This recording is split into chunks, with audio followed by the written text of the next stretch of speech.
बोलिए कृष्ण कन्हैया लाल की जय। हरिओम अद्य शांति अंतरिक्ष गो शांति पृथ्वी शांतिरापः शांतिरोखदयः शान्तिः वनस्पतयः शान्तिः श्रीदेवाः शान्ति ब्रह्म शान्ति सर्वगुः शान्ति क्षमा शान्तिर्हिः यतो यतः शमीः शैदतो नो अभयं गुरुशान्नः गुरुप्रजाभ्यो भयन्नः पशुभिः स्वानि देव सवितदुरितानि परास्तु वजपशामा शांतिर्हिः। આજના શુભ દિને તમામ શ્રોતાજનોને મારા હૃદયપૂર્વક જય શ્રી કૃષ્ણ। સત્યનિષ્ઠાની પરાકાષ્ઠા। હંમેશા જો કોઈ સત્યવાણી ઉચ્ચારે તો એના જીવનની અંદર અમંગલ કાર્ય થતું નથી, પરંતુ અત્યારે શું થાય છે કે જો સત્ય બોલવામાં આવે તો એને દુઃખ થતું હોય છે અને મનમાં પણ એવું લાગે કે જો હું થોડું જૂઠું બોલું તો મને ઘણું બધું ધન પ્રાપ્ત થતું હોય છે, હું બચી જાઉં છું। પરંતુ જ્યારે એ જૂઠું બોલે છે ને ત્યારે એને 100 વાર જૂઠ એ બોલવું પડે છે। જ્યારે સત્ય બોલે છે એ હંમેશના માટે એ સત્ય જ રહે છે, એને કોઈ દિવસ હાર થતી નથી। એટલે જ કહ્યું છે સત્ય એ જ પરમેશ્વર સાચું તું બોલ, સત્ય તારા જીવનમાં છે કે નહીં સોલ। આવી રીતે જો સત્યનિષ્ઠાની પરાકાષ્ઠા હોય તો વ્યક્તિ એ પોતે પોતાના જીવનની અંદર નિખાલસ ભાવે એ ઘણું બધું પ્રાપ્ત કરી શકે છે।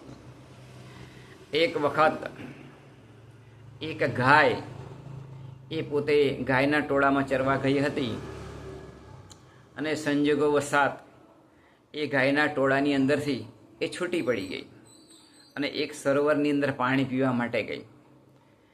પાણી પી ગાય અને જ્યારે આવતી હતી પાછી તેવા સમયે તેને સામે એક સિંહ મળ્યો, એટલે ગાય રડવા લાગી। એટલે પેલો જે સિંહ હતો એણે ગાયને કહ્યું કે શા માટે રડે છે? જો કે જે જન્મે છે એને મરવું તો પડે જ છે અને આમે તો વૃદ્ધ છે, એટલે દુઃખી થઈને મરવું તેના કરતો તો તારે દુઃખ પણ ભોગવવું નહીં પડે અને હું તને મારીને ખાઈ જાઉં। આમ સિંહે વાત કરી। ત્યારે ગાયે રડતા રડતા કહ્યું કે સિંહને કે જો તારે મને ખાવી હોય તો તું ખાઈ જજે, પરંતુ મારે જ પહેલીવાર એક વાછરડાનો જન્મ થયો છે અને એ ઘાસચારો ખાઈ શકતું નથી, તો એને હું દૂધ એ પીવડાવી આવું, ધવડાવી આવું, ત્યાર પછી તારે મને ખાવું હોય તો ખાજે। એટલે સિંહ બોલ્યો, તું મને છેતરવાની વાત કરે છે, છળ કપટથી દૂર જાય છે અને પછી મારાથી બચવા માગે છે, એમ જ ને?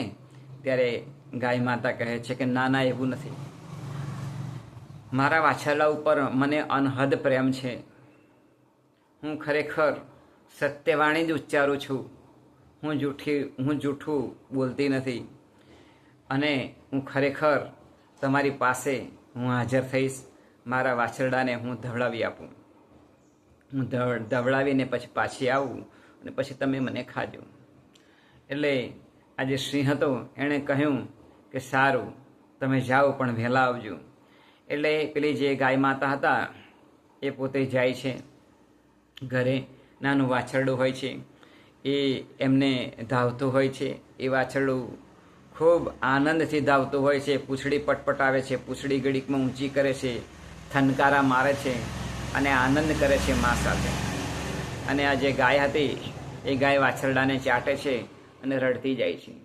એટલે વાછરડાએ એની માને પૂછ્યું, વાછરડું પૂરું દૂધ પી ગયું પછી એને સંતોષ થયો, પછી એણે એની મા સામું જોયું, કારણ કે ગાય માતા એના વાછરડાને ચાટતા હતા, અનહદ પ્રેમ કરતા હતા। તે વખતે આ વાછરડાએ એની માને કહ્યું કે મા તું કેમ રડે છે? ત્યારે આ વૃદ્ધ ગાયે રડતા રડતા કહ્યું કે બેટા, મને આજે એક સિંહ એ ખાવા માટે આવ્યો હતો જંગલની અંદર, અને એને મેં વચન આપ્યું છે કે હું મારા એક નાના વાછરડાને એને ઘાસ ખાતા આવડતું નથી, તો એને હું છેલ્લી વાર દૂધ પીવડાવી આવું અને ત્યાર પછી તું મને ખાજે.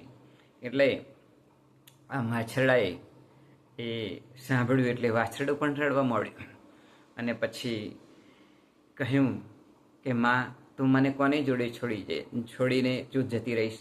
ત્યારે આ ગાય માતા કહે છે કે તારી માસી છે, બીજા આપણા સંબંધીઓ છે, એમની જોડે હું તને છોડીને જતી રહું છું અને હું પાછી આવું નહીં અને એ જ તારો ઉછેર કરશે.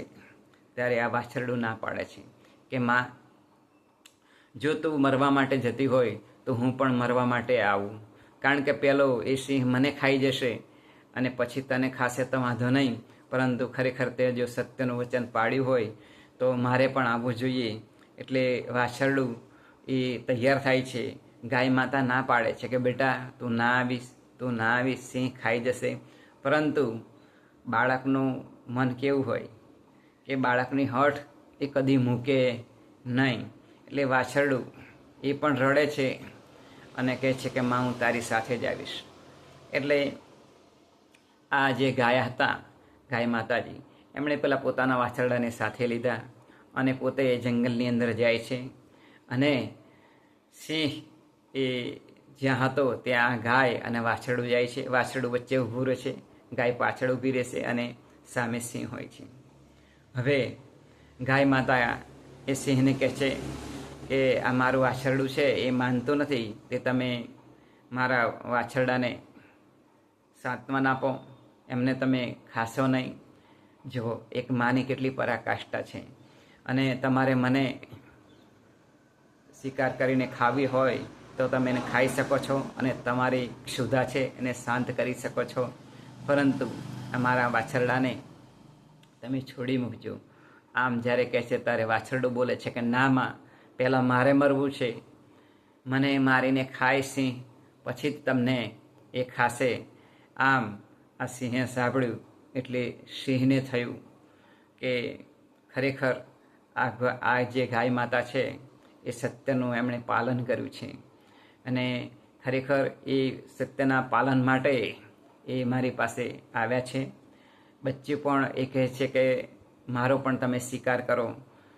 તો આમ આ સત્યનું પાલન જોઈ અને સિંહ એકને એકદમ દયા આવી અને એણે વિચારીને કહ્યું કે જે સત્ય બોલે છે એનું કદાપી અમંગલ થતું નથી, માટે હું તમને બંનેને છોડી દઉં છું અને તમે સત્યનું પાલન કર્યું છે એટલે મારે તમને છોડી દેવા જોઈએ.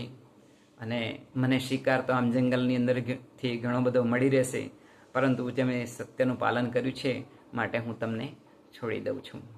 મિત્રો, આ કથા વાર્તાના આધારે આપણે આપણા જીવનની અંદરથી જાણવા મળે છે કે ખરેખર જો એક સત્યનું પાલન કરવામાં આવે તો આપણને પણ ઘણું બધું એ પ્રાપ્ત થતું હોય છે.